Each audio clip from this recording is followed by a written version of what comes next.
नमस्कार। ମୋ ନାଁ ଦିଲ୍ଲୀପ କୁମାର ପ୍ରଧାନ। ମୁଁ ବିଏସ୍ଟି ଡିଲକ୍ସ ଟ୍ରାକ୍ଟର୍ସ ଲିମିଟେଡ୍ କମ୍ପାନୀରେ ଅଛି। ଆପଣଙ୍କ ଗାଁକୁ ଆସିଥିଲି। ଆପଣଙ୍କର ଏଠାରେ ଧାନ କାଟିବା ଦେଖିକି ରହିଲି। ଆପଣ ବିଏସ୍ଟିର ପାୱାର ରିପର ବ୍ୟବହାର କରୁଛନ୍ତି।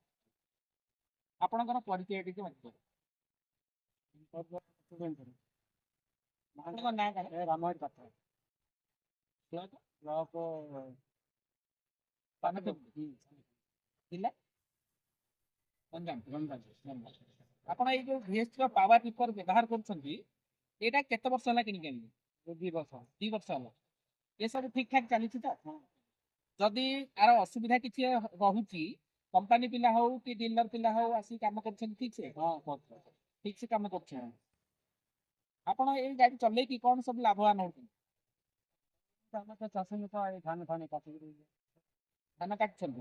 ଆପଣ ନିଜର ଧାନ କାଟିବା ସହିତ ଅଲଗା ଲୋକଙ୍କର ମଧ୍ୟ ଧାନ କାଟୁଛନ୍ତି। ବର୍ଷକୁ ଯାହେଲେ କେତେ ଟଙ୍କା ଇନକମ୍ ହଉଥିବ?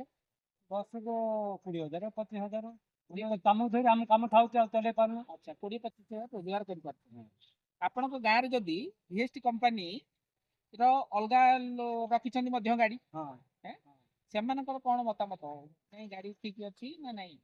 ତାଙ୍କର ଠିକ ଅଛି, କେତେବେଳେ କୋଉଟା ଖରାପ ହଉଛି, ପୁଣା ହେଇକି ବେଶୀ ଖରାପ ହେଇଯିବ।